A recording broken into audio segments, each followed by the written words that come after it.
Hello दोस्तों, आज हम एक ऐसे भाषण के बारे में बात करने जा रहे हैं जिसने भारतीय राजनीति में तहलका मचा दिया है।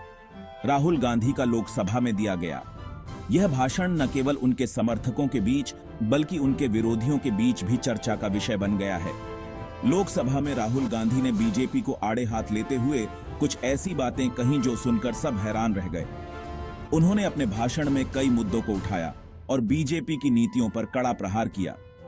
उन्होंने कहा, जो लोग खुद को हिंदू कहते हैं वो दिन भर बस हिंसा, नफरत और झूठ की बातें करते हैं। ये असली हिंदू नहीं हो सकते। राहुल गांधी ने अपने भाषण में हिंदू धर्म की असली परिभाषा को भी स्पष्ट किया।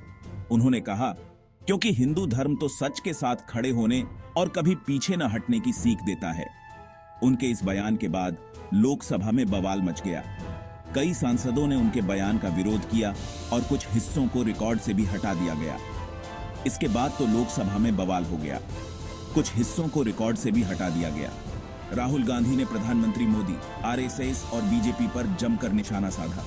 उन्होंने कहा कि ये लोग देश को गलत दिशा में ले जा रहे हैं और उनकी नीतियां देश के लिए हानिकारक हैं। राहुल जी ने प्रधानमंत्री मोदी, आरएसएस और बीजेपी पर जमकर निशाना साधा। उनके इस तेवर ने सबको चौंका दिया। तो अब सवाल ये है कि आखिर राहुल जी ने ऐसा क्या कह दिया कि इतना बड़ा हंगामा मचा?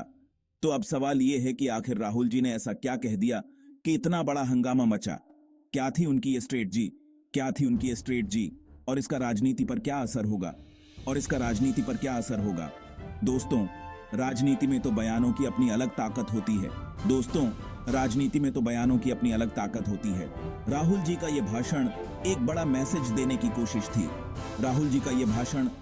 मैसेज देने की कोशिश थी। उन्होंने बीजेपी की नीतियों और कामों पर सवाल उठाते हुए कहा कि ये लोग देश को गलत रास्ते पर ले जा